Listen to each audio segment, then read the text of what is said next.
بسم اللہ الرحمن الرحیم ایاک نعبد و ایاک نستعین۔ میں آج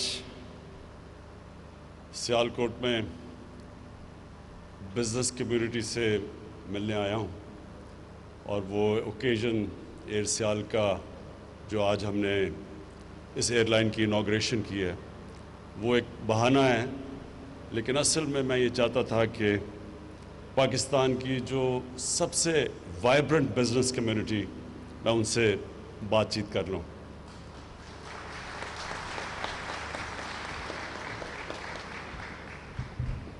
پہلے تو یہ ایئرپورٹ بنایا، یہ بھی پاکستان میں کسی شہر نے خود ہی پیسے جمع کر کے اتنا شاندار ایئرپورٹ اور اتنے کم پیسے پہ کوئی ایسا ایئرپورٹ نہیں بنا۔ تو پہلے تو میں یہ بڑی دیر سے بنا ہوا ہے، لیکن آج اس کی بھی مبارک دیتا ہوں۔ اور اس کے بعد ایئر سیال کی کہ یہ بڑا زبردست انیشیٹو ہے آپ کا، یہ جو اپنی ایئر لائن بنانا ہے۔ یہ ایک بزنس کمیونٹی جو سمجھتی ہے کہ کیسے بہتر چلا سکتی ہے، ایئرپورٹ کیسے بہتر چلا سکتا ہے، ایئر لائن بہتر کیسے چلا سکتی ہے، یہ آپ کا جو انیشیٹو ہے، یہ جب میرے پاس جب آپ نے مجھے بتایا بھی اس کا، تو میرے میں کوئی شک نہیں تھا کہ اس سے پاکستان کا ہر طرح فائدہ ہے۔ ایک تو سیالکوٹ کے لوگوں کا فائدہ ہے، اور اس میں پوٹینشل ہے، کیونکہ میرے خیال میں انشاءاللہ آنے والے دنوں میں سیالکوٹ ایک ابھی بھی جتنا بھی ایکسپورٹ کا ہب ہے، اس سے بہت بڑا یہ ایکسپورٹ کا سارے پاکستان کا سینٹر بننے جا رہا ہے۔ تو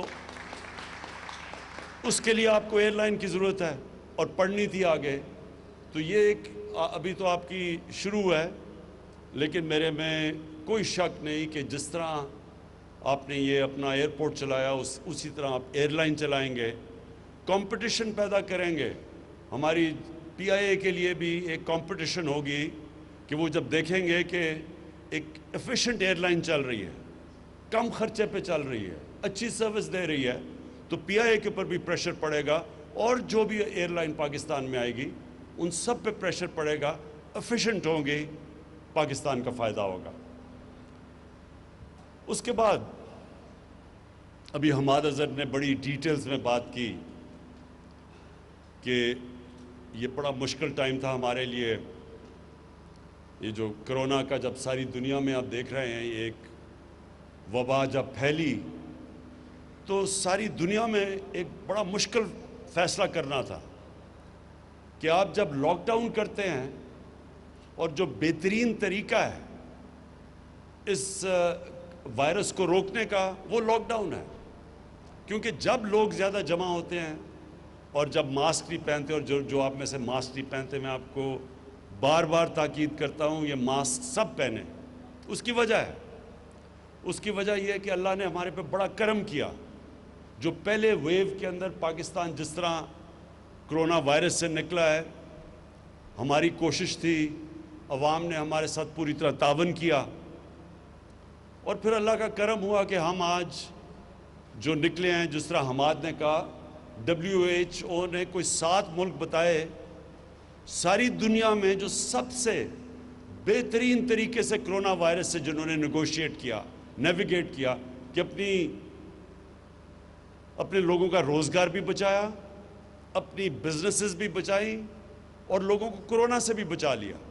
یہ بڑا مشکل کام تھا، کیونکہ بار بار تاکید ہو رہی تھی کہ ہمیں لاک ڈاؤن کرنا چاہیے، اور افسوس سے کہنا پڑتا ہے کہ وہی اپوزیشن جو میرے اوپر تنقید کر رہی تھی کہ میں پوری طرح لاک ڈاؤن نہیں کر رہا، اور ہندوستان کی مثال دیتی تھی کہ نریندر مودی نے دیکھیں کتنا زبردست ہندوستان میں لاک ڈاؤن کیا، وہی آج جلسے جلوس کرتے پھرتے ہیں، جبکہ کرونا کے کیسز بڑھ رہے ہیں، اور ہم بار بار لوگوں کو کہہ رہے ہیں کہ یہ سردیاں اگر ہم نے یہ صحیح معنی میں احتیاط نہ کی، یہ سردیاں بڑی مشکل ہمارے لیے ہوں گی۔ جس طرح ساری دنیا میں آپ دیکھ لیں، امریکہ کے اندر آج ہر 4 دنوں میں اتنے لوگ کرونا سے مرتے ہیں جتنے ابھی تک 7 مہینے میں ہمارے اللہ کا شکر ہے نہیں مرے۔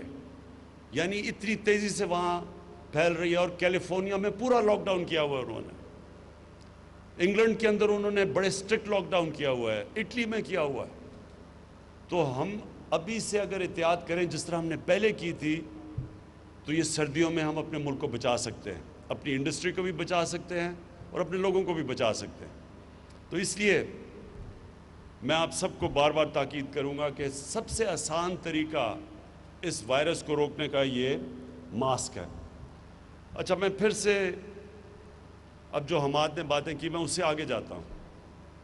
دونوں منسٹرز حماد اظہر اور رزاق داؤد، انہوں نے بڑا زبردست بزنس کمیونٹی کے ساتھ انٹریکشن رکھا ہے. مسلسل یہ ان سے انٹریکٹ کرتے ہیں، پوری مجھے فیڈ بیک دیتے ہیں، جو بھی بزنس کمیونٹی کے پرابلمز ہیں وہ ہمیں بتاتے ہیں. اور ہماری پوری کوشش ہے کہ بزنس کمیونٹی کو پورا انکریج کیا جائے تاکہ پاکستان میں پھر سے انڈسٹریلائزیشن شروع ہو. آج سے 50 سال پہلے 60s کی دہائی میں پاکستان نے سب خطے میں سب سے تیزی سے انڈسٹریلائز کر رہا تھا. ہماری جو انڈسٹریل پروڈکشن تھی وہ کئی ایشین ٹائیگرز کی ملا کے پاکستان کی ان سے زیادہ تھی. اور پاکستان جس طرح آگے بڑھ رہا تھا، اگر غلط پالیسیز 70s میں نہ ہوتی تو پاکستان کی انڈسٹری کہاں سے کہاں پہنچ جاتی. لیکن بدقسمتی سے جو پالیسیز تھی وہ اینٹی بزنس اور اینٹی انڈسٹری تھی. یہ اس کے بعد اب یہ پہلی آپ کے سامنے گورنمنٹ آئی ہے جس کی اب پالیسی ہے پاکستان کو انڈسٹریلائز کرنا، جس کی اب پالیسی ہے کہ ہم نے اپنی بزنس کمیونٹی کو انسینٹیوز دینے ہیں، ان کی رکاوٹیں ختم کرنی ہیں. ان کے لیے جو فریز یوز کیا جاتا ہے ایز آف ڈوئنگ بزنس، ان کے لیے ہم نے کرنی ہے تاکہ انویسٹمنٹ بڑھے. اور یہ ہم نے کیوں کرنی ہے؟ کیونکہ میری گورنمنٹ کا جو سب سے بڑا مقصد ہے وہ یہ ہے کہ اس ملک میں غربت کم کی جائے، لوگوں کو غربت سے نکالا جائے. جو نچلا طبقہ اس وقت ہے اس کو اوپر اٹھایا جائے، اور جو علاقے پیچھے رہ گئے ہیں، جو بھی پاکستان میں علاقے پیچھے رہ گئے ان کے اوپر خاص توجہ دی جائے. مثلا جی بی ہے، گلگت بلتستان پیچھے رہ گیا. ہمارا جو فاٹا ہے، جو مرج ڈسٹرکٹس ہیں، جو پرانا قبائلی علاقہ ہے وہ پیچھے رہ گیا. بلوچستان پیچھے رہ گیا. پنجاب کی جو ڈسٹرکٹس ہیں، جو چیف منسٹر کی ڈسٹرکٹ ہے ڈی جی خان، اور اس پہ ان کا جو علاقہ قبائلی علاقہ ڈی جی خان کا، وہ سب سے پیچھے رہ گیا.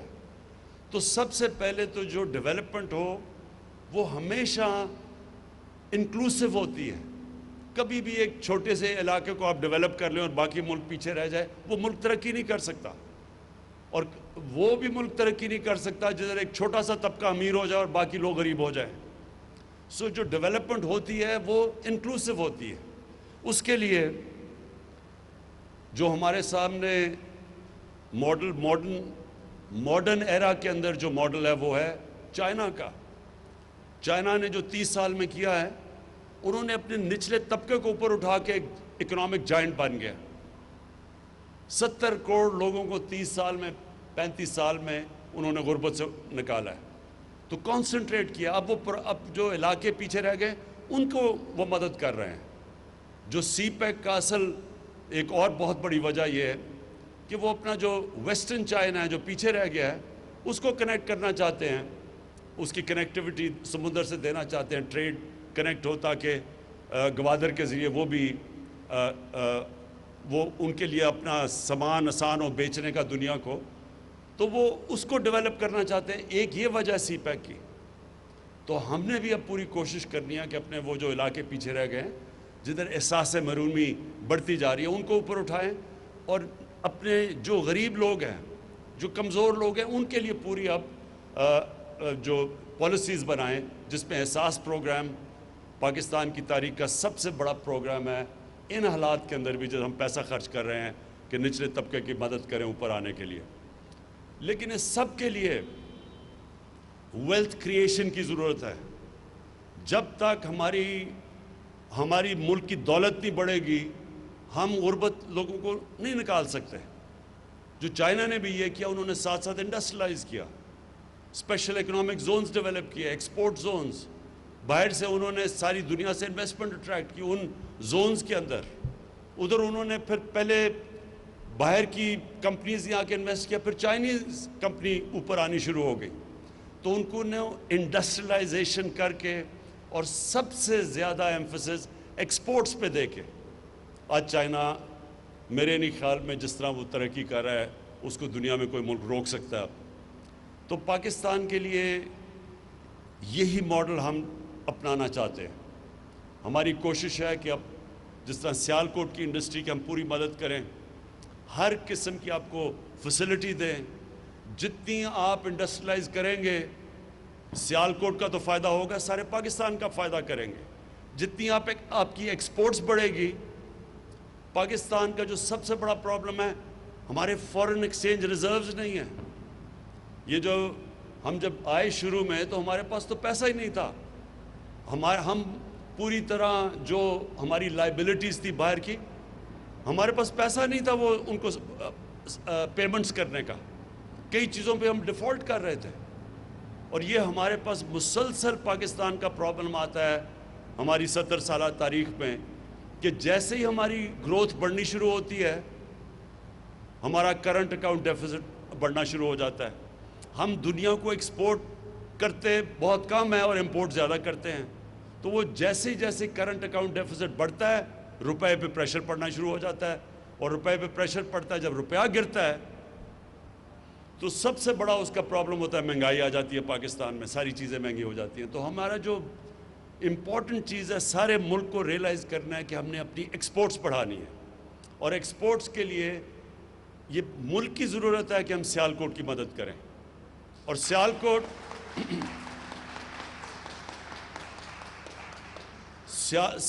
میں اور یہ جو ساری ٹرائنگل ہے, گجرانوالہ, گجرات, وزیر آباد, سیالکوٹ, یہ سارا جو علاقہ ہے یہ ایک تو ایکسپورٹس کے لیے ہمارے لیے سب سے بہترین علاقہ ہے جس کی اگر ہم مدد کریں, یہ اور کراچی اور فیصل آباد, یہ سب سے بہتر ہمارے لیے کہ اگر ہم ان کی مدد کریں گے تو ملک کا فائدہ ہوگا, ایکسپورٹس بڑھیں گی. اور دوسری چیز کہ اسمال اور میڈیم انڈسٹری سب سے زیادہ روزگار دیتی ہے ملک میں. ہمارا یہ بھی بہت بڑا مسئلہ ہے. ہمارے پاس ایک نوجوان آبادی ہے اور ہمیں مسلسل ان کے لیے نوکریاں کریٹ کرنی ہیں, اور وہ نوکریاں انڈسٹری سے ہوتی ہیں, اور خاص طور پہ اسمال اور میڈیم انڈسٹری. اس کے لیے میں آپ کو صرف یہ آج بتا دوں کہ حماد اظہر اس کو ہیڈ کر رہے ہیں, اور اب میں پرائم منسٹر آفس کے نیچے ہماری اب پوری کوشش ہے کہ جو مشکلات, رکاوٹیں اسمال اور میڈیم انڈسٹری کو ہیں وہ اب پرائم منسٹر کا آفس اور اس کے نیچے یہ حماد پوری ٹاسک فورس, پوری کوشش یہ ہے کہ اب ہم رکاوٹیں ان کی دور کریں, آسانیاں پیدا کریں اپنے اسمال اور میڈیم انڈسٹری کے لیے. اور میں جو آج اناؤنس بھی کروں گا بعد میں جو ہماری اگلی فنکشن ہے کہ یہاں ہم ایک state of the art university بنا رہے ہیں. ایک ہم نے بنائی تھی جو ہماری گورنمنٹ کی, یہ پختونخوا میں جب ہماری گورنمنٹ تھی, بہت بڑی اچیومنٹ ہے. ہری پور میں ہم نے ایک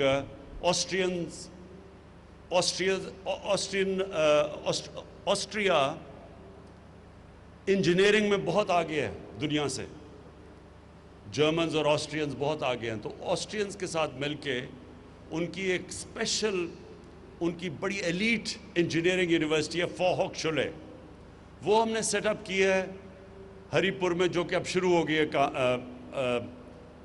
4 سال لگے ہمیں, وہ اب شروع ہو گئی ہے. اور اس کے اندر اپلائیڈ سائنسز اور انجینئرنگ وہ ایک ایسا ایک سینٹر بنا ہے جو انٹرنیشنل لیول کا, جو ہمیں شدید ضرورت ہے اس ملک میں انجینئرز پروڈیوس کرنے کی. Quality I T professionals, artificial intelligence, یہ نئی جو ٹیکنالوجیز آ رہی ہیں, تو ٹیکنالوجی کے اوپر بیس وہ جو ہری پور میں یونیورسٹی ہے اسی کی طرح کی یونیورسٹی اب ہم ریپلیکیٹ کر رہے ہیں انشاءاللہ یہاں سیالکوٹ کے اندر. اور وہ آپ کی سارا جو یہ انڈسٹریلائزیشن کی مدد کرے گی, یہ کوالٹی انٹرنیشنل سٹینڈرڈ کی اپلائیڈ سائنسز اور انجینئرنگ کی یونیورسٹی اور ٹیکنالوجی کی یونیورسٹی. تو آخر میں صرف آپ کو ایک چیز اشور کرنا چاہتا ہوں. یہ جو میں آپ کے پاس آیا ہوں اور آپ کو کہہ رہا ہوں کہ پوری طرح اپنی انڈسٹری کی ہم مدد کریں گے، اور سیالکوٹ کی وہ بزنس کمیونٹی جس میں وائبرنسی ایسی ہے کہ وہ اپنی سڑکیں بھی بنا لیتے ہیں، اپنے ایئرپورٹ بھی، اب اپنی ایئر لائن بھی بنا لی ہے، ان کی اب ہم آپ کی پوری طرح مدد کریں گے. ہر طرح آپ کی مدد ہوگی. کانسٹنٹلی آپ سے، ابھی میں نے 2 ہفتے کے بعد آپ سے مل رہا ہوں، اس سے پہلے آپ نے حماد کو اور رزاق داؤد کو بتانا ہے کہ کیا کیا آپ کے ایشوز ہیں. وہ ہم آپ کو جو میرے سے میٹنگ ہوگی انشاءاللہ، اس میٹنگ میں بیٹھ کے سارے آپ کے ایشوز جو ایف بی آر سے ہیں، جو اسٹیٹ بینک آف پاکستان سے ہیں، جو یوٹیلیٹی کمپنی سے ہیں، وہ سارے انشاءاللہ ایک ہی وقت پہ ہم بیٹھ کے آپ کے سارے ایشوز حل کریں گے. اور میں سیالکوٹ کو آخر میں یہ کہنا چاہتا ہوں کہ جو انشاءاللہ ہم اپنا جو لوکل گورنمنٹ سسٹم لے کے آ رہے ہیں، ہمارا جو لوکل گورنمنٹ سسٹم ہے اس کے اندر شہروں کو ہم سٹی گورنمنٹس لے کے آ رہے ہیں. اور پہلی دفعہ پاکستان کی تاریخ میں جو سٹی گورنمنٹ بنے گی وہ ڈائریکٹ الیکشن سے میئر الیکٹ ہوگا. یہ جس طرح کے لنڈن میئر ہوتا ہے، جس طرح کے پیرس میں ہوتا ہے، جس طرح نیو یارک کا میئر ہوتا ہے، اسی طرح ایک ماڈرن میٹروپولیٹن سٹی کا ایک سیٹ اپ لے کے آ رہے ہیں. کیونکہ یہ جو آپ کے مسئلے ہیں، میونسپل مسئلے، سڑکیں، گندگی، یہ تب تک نہیں حل ہوں گی جب تک ایک ماڈرن، ایک میٹروپولیٹن سٹی کی لوکل گورنمنٹ آپ کی نہیں بنے گی. یہ پہلی دفعہ پاکستان کی تاریخ میں ہم الیکشن کروائیں گے انشاءاللہ اپریل کے بعد. ڈائریکٹلی الیکٹڈ میئر ہوگا، اور وہ میئر وہ لوگ الیکٹ کریں، آپ کے شہر کے وہ لوگ کریں گے جس میں ایڈمنسٹریٹو کیپبلٹیز ہوں گی. وہ پھر اپنی ٹیم لے کے آئے گا. وہ ٹیم ایسی ہوگی جس کے اندر ہر قسم کا شعبہ ہوگا کہ پانی سیالکوٹ کا کیسے مینیج کرنا ہے اگلے 15-20 سال تک، اس کے سیوریج سسٹم کیسے ٹھیک کرنی ہے، سڑکیں، سارا کچھ ایک سٹی گورنمنٹ پورا ایک ہی امبریلا کے نیچے ہوگی. تو آپ کو پھر جانا نہیں پڑے گا کہ پنجاب جائیں اور لاہور جا کے اپنی وہ اپنی درخواستیں لے کے جائیں. یہیں بیٹھ کے آپ اپنی خود شہر چلائیں گے. تو اگر جو اپنے ایئرپورٹ بنا سکتے ہیں، جو اپنی ایئر لائن بنا سکتے ہیں، سڑکیں ابھی بنا سکتے ہیں، تو اس سسٹم میں آپ کو پوری طرح موقع ملے گا سیالکوٹ کو ایک ماڈرن سٹی بنانے کے لیے. میں آخر میں آپ سب کا شکر گزار ہوں، مبارک دیتا ہوں ایئر سیال کو. انشاءاللہ یہ بگننگ ہے. سنا تین ابھی آپ کے پاس جہاز ہیں، 3 لیز کیے ہیں. تو انشاءاللہ جو آپ کی میں انتھیوزیازم دیکھ رہا ہوں، مجھے کوئی شک نہیں کہ یہ پوری پاکستان کے لیے ایک مثالی ایئر لائنز بنے گی. بہت بہت شکریہ.